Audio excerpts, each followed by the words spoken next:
10 سال پہلے ان کو اپنی کلاس فیلو سے محبت ہوتی ہے، لیکن وہ محبت ناکام ہو جاتی ہے، جس کی وجہ سے یہ بہت زیادہ دل برداشتہ ہو جاتے ہیں، اتنا دل برداشتہ کہ ایک ٹائم یہ سوسائڈ کرنے کے بھی سوچتے ہیں، لیکن اس کے بعد ایک ٹرننگ پوائنٹ آتا ہے ان کی زندگی میں کہ یہ آج ایک کامیاب بزنس مین بن کے. It was a one sided love story. تو اس وجہ سے جو ہے نا وہ میں نشوں میں بھی لگ گیا، سڑک پہ بھی آ گیا، اور پھر اس کے بعد جو ہے نا اس سے نکل کے میں ایک اچھے جو ہے نا پاتھ پہ بھی آ گیا. جی مجھے تو لگتا ہے کہ آج کل یونیورسٹی کے اندر زیادہ نشے چلتے ہیں. لو اسٹوری تو ہوتی لیکن مجھے یہ فیل ہوتا ہے کیونکہ میں جب اسٹوڈنٹس وغیرہ سے بات کرتا ہوں نا تو وہ زیادہ تر نشوں کی ہی باتیں کر رہے ہوتے ہیں کہ دل ہارنا نہیں ہے. ٹھیک ہے، اگر آپ کو آپ کا عشق نہیں ملا تو کوئی مسئلہ نہیں، ہو سکتا ہے کہ وہ آپ کے لیے تھا ہی نہیں. ٹھیک ہے، نشے میں آپ لوگ لگ جاتے ہیں. نشہ ہاں آپ کو وقتی طور پہ تو سکون دیتا ہے، لیکن نشہ آپ کو اندر سے برباد کر دیتا ہے. السلام علیکم ناظرین، پائنیئر ورلڈ نیوز کے ساتھ میں ہوں آپ کا میزبان عدنان خان. آج آپ کی ملاقات کرانے جا رہا ہوں برکت پاکستانی سے، جن کی 10 سال پہلے موت ہو گئی تھی، لیکن آج یہ پھر دوبارہ زندہ ہو گئے. 10 سال پہلے ان کو اپنی کلاس فیلو سے محبت ہوتی ہے، لیکن وہ محبت ناکام ہو جاتی ہے، جس کی وجہ سے یہ بہت زیادہ دل برداشتہ ہو جاتے ہیں، اتنا دل برداشتہ کہ ایک ٹائم یہ سوسائڈ کرنے کے بھی سوچتے ہیں، لیکن اس کے بعد ایک ٹرننگ پوائنٹ آتا ہے ان کی زندگی میں کہ یہ آج ایک کامیاب بزنس مین بن کے. ان کی کہانی انہی کی زبانی جانتے ہیں. السلام علیکم. وعلیکم السلام. کیسے ہیں آپ؟ میں ٹھیک ٹھاک، آپ سنائیں؟ الحمدللہ. سب سے پہلے مجھے یہ بتائے گا کہ برکت پاکستانی، یار یہ نام آپ نے اپنے آپ کو کیوں دیا؟ جی مسئلہ یہ کہ جب میں سڑک پہ تھا تو میں تقریباً آلموسٹ ہر ریلوے اسٹیشن پہ رات گزاری ہے. تو جب بھی میں کسی ریلوے اسٹیشن پہ جاتا تھا لوگ میرے سے ہمیشہ یہی پوچھتے تھے آپ کہاں سے ہیں. تو میں ان کو یہ کہتا تھا میں پاکستان سے ہوں، اسی لیے میں نے اپنا نام جو ہے نا پاکستانی رکھ دیا. اچھا مجھے بتائے گا کہ آپ کی جو لو اسٹوری تھی وہ شروع کیسے ہوئی، اس کا اختتام کیسے ہوا؟ جی لو اسٹوری کلاس سے شروع ہوئی اور تھپڑ پہ آگے ختم ہو گئی. اب یہ تو کوئی ڈھکی چھپی بات تو ہے نہیں، سب کو تو آلموسٹ پتہ ہے. لیکن it was a one sided love story. تو اس وجہ سے جو ہے نا وہ میں نشوں میں بھی لگ گیا، سڑک پہ بھی آ گیا، اور پھر اس کے بعد جو ہے نا اس سے نکل کے میں ایک اچھے جو ہے نا پاتھ پہ بھی آ گیا. جب فرسٹ ٹائم آپ نے اس سے اپنی محبت کا اظہار کیا، آپ کو اس نے تھپڑ بھی مارا، تو اس کے بعد جو آپ کی فرسٹ چیز جو مائنڈ میں آئی تھی وہ کیا تھی؟ کہ میں سوئسائڈ کر لوں. یہی چیز آنی تھی، ہر بندے کے ذہن میں یہی چیز آتی ہے. لیکن وہ مجھے اس وقت احساس ہوا کہ سوئسائڈ بھی جو ہے نا ویک مائنڈیڈ لوگ ہی کرتے ہیں. جو اسٹرانگ مائنڈیڈ ہوتے ہیں یا جن کی ول اسٹرانگ ہوتی ہے وہ یہ چیزیں نہیں کرتے ہیں. تو ہوا یہ کہ میں وہ تو کیا نہیں، لیکن نشوں میں ضرور لگ گیا تھا. اچھا آج کل کی جنریشن میں دیکھا جاتا ہے تو وہ کہتے ہیں ایک گئی تو دوسری آ جائے گی. اس میں کیا آپ چاہتے تو کوئی اور لڑکی بھی لے سکتے تھے، کوئی اور لڑکی پھنسا سکتے تھے، آپ نے اپنی محبت کے ختام صرف اس لڑکی پہ ہی کیوں کیا؟ جی آپ کو پتہ ہے عشق ایک سے ہی ہوتا ہے.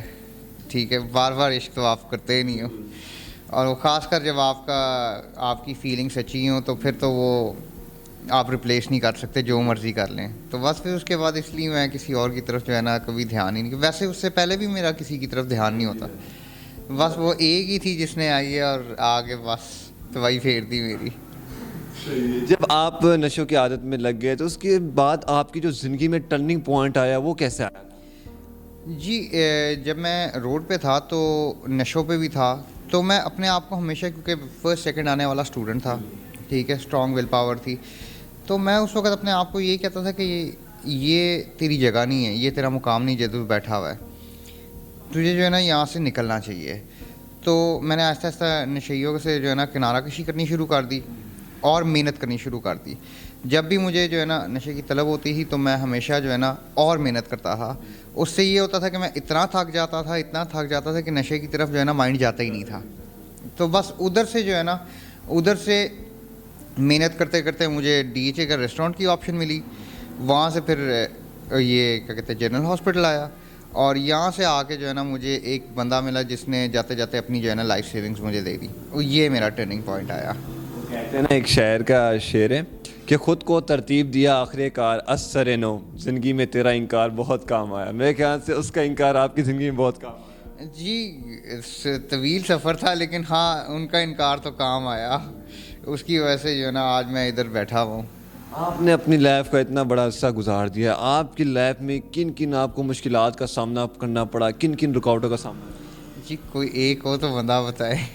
آپ کو پتہ ہے اس پورے طویل سفر میں مجھے چند ایک چیزیں میں نے سیکھی ہیں کہ غریب کی قسمت میں نہ تو عشق ہے، نہ انصاف ہے، نہ بھروسہ ہے.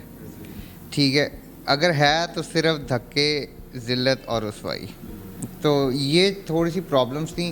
فائنینشیل پرابلم تو ساری سی بات ہے، سب کو ہوتی ہے، لیکن اس کے سامنے گھٹنے ٹیک دینا جو ہے نا، وہ بندے کی جو ہے نا ناکامی ہوتی ہے. تو میں نے بس ہمت نہیں ہاری اور میں آگے کی طرف بڑھتا رہا، تو اسی لیے مجھے لگتا ہے کہ کامیاب ہو گیا تھا. اچھا، آپ کو کیا لگتا ہے کہ آج کل کے جو دور ہے، آج کل کے دور میں یونیورسٹی میں زیادہ تر ڈگریاں ملتی ہیں یا لو اسٹوریاں دیکھنے کو ملتی ہیں؟ جی مجھے تو لگتا ہے کہ آج کل یونیورسٹی کے اندر زیادہ نشے چلتے ہیں. لو اسٹوری تو ہوتی لیکن مجھے یہ فیل ہوتا ہے، کیونکہ میں جب اسٹوڈنٹس وغیرہ سے بات کرتا ہوں نا، تو وہ زیادہ تر نشوں کی ہی باتیں کر رہے ہوتے ہیں. کوئی آئس نام کا نشہ ہے جو آج کل بہت زیادہ کامن ہوا ہے. تو یہ والی چیزیں جو ہے نا، یہ آج کل اس یونیورسٹی میں ملتی ہیں. لو اسٹوریاں تو ہوتی ہیں لیکن پڑھائی، آئی ایم سوری ٹو سے، لیکن مجھے نہیں لگتا کہ پڑھائی اب ہوتی ہے. اب وہ والا اسٹینڈرڈ بھی نہیں رہا. اچھا، یہ بتائے گا کہ جب آپ نے ریسٹورینٹ کھولا تو اس ٹائم کیا ڈیفیکلٹیز آئی؟ آپ کو شیف کا کام پہلے آتا تھا یا آپ نے سیکھا پھر؟ جی میں جب وہ نشوں سے باہر نکلا تھا تو ریپس تو میں تب سے ہی بنا رہا تھا. تو اس سے پہلے جو ہے نا DHA کے ریسٹورینٹ میں بھی میں نے پورا مینیج کیا ہوا تھا، تو مجھے ریسٹورینٹ کا ایکسپیرینس بھی تھا. اچھا، دیکھا جاتا ہے کہ آج کل کی جو ینگ جنریشن ہے، جب ان کو محبت میں ناکامی ہوتی ہے تو وہ زیادہ تر یا تو سوسائڈ کر لیتے ہیں یا ڈرگس ایڈکشن کی طرف آ جاتے ہیں. تو آپ ان لوگوں کو کیا میسیج دینا چاہیں گے؟ جی میں ان لوگوں کو یہ کہنا چاہوں گا کہ دل ہارنا نہیں ہے. ٹھیک ہے، اگر آپ کو آپ کا عشق نہیں ملا تو کوئی مسئلہ نہیں، ہو سکتا ہے کہ وہ آپ کے لیے تھا ہی نہیں. ٹھیک ہے، نشے میں آپ لوگ لگ جاتے ہیں. نشہ ہاں آپ کو وقتی طور پہ تو سکون دیتا ہے، لیکن نشہ آپ کو اندر سے برباد کر دیتا ہے. آپ اگلا جو آپ کی قسمت میں بندے جس شخص نے آنا ہے، آپ اس سے بھی جائیں گے. تو نشوں سے جو ہے نا، نشہ کوئی حتمی حل نہیں ہے. نشہ تو سمجھے کہ ایک وہ والی چیز ہے جو آپ کو وقتی طور پہ سکون دے گا لیکن بعد میں آپ کو برباد کر دے گا. میں خود زندگی میں یہ فیس کیے، اس لیے میں اپنے ایکسپیرینس سے آپ لوگوں کو بتا رہا ہوں. اچھا، یہ بتائے گا کہ آپ کو وہ محبت تو چلی گئی 10 سال پہلے کہانی، کیا لگتا ہے دوبارہ محبت ہو پائے گی آپ؟ جی اب میں نے اپنا فوکس ہی اتنا اپنے ریسٹورینٹ پہ کر لیا ہوا ہے کہ اس چیز کے سوچنے کا بھی ٹائم صبح سے رات تک میں اپنے ریسٹورینٹ پہ ہوتا ہوں. اس کے بعد جو ہے نا رات کو جا کے سو جاتا ہوں، صبح پھر آ جاتا ہوں. تو اب وہ مجھے لگتا ہے کہ محبت اگر ہوگی بھی نا تو وہ شاید شادی کے بعد ہی ہوئے گی. ایسا نہ ہو کہ کوئی ایک دن آپ کی ریسٹورینٹ میں کوئی حور پری آ جائے جس سے آپ پہلے وہ کہتے ہیں نا فرسٹ سائٹ لو ہو جائے، تو پھر کیا کریں؟ جی وہ لو ایٹ فرسٹ سائٹ کا بہت بھیانک ایکسپیرینس مجھے مل چکا ہوا ہے، تو میں ذرا اس سے اب اوائڈ ہی کرتا ہوں. اچھا، ان لڑکوں کے لیے کوئی میسیج جو ون سائڈڈ لو کر رہے ہوتے ہیں، تو ان کے لیے کوئی خاص ٹپ اور کوئی میسیج دینا چاہیں گے؟ جی میں ان لوگوں کو صرف اتنا کہنا چاہوں گا کہ آپ لوگ اپنے کریئر پہلے بنائیں، عشق بعد میں کیجیے گا. کیونکہ کریئر ہوگا تو آپ کو سب کچھ مل جائے گا. اگر کریئر نہیں ہوگا اور عشق میں پڑ جائیں گے تو پھر ذلت اور رسوائی ہے آپ کی قسمت میں. جی ناظرین، آپ نے ان کی باتیں سنی. 10 سال پہلے ان کو یہ محبت میں ناکامی ہوئی تھی، اس کے بعد یہ فٹ پاتھ پہ زندگی گزارنے لگ گئے تھے. حالانکہ نشے جیسی لت پہ بھی لگ گئے، لیکن انہوں نے اپنے آپ کو سنبھالا اور اپنے آپ میں ہمت پیدا کی ان چیزوں سے باہر نکل سکیں اور آج یہ کامیاب انسان بن پائیں. اگر آپ کو یہ ویڈیو اچھی لگی ہو تو کمنٹ سیکشن میں لازمی بتائے گا. اس طرح کے مزید پروگرام آپ کی خدمت میں لاتے رہیں گے. تب تک کے لیے اجازت دیجیے. اللہ نگہبان.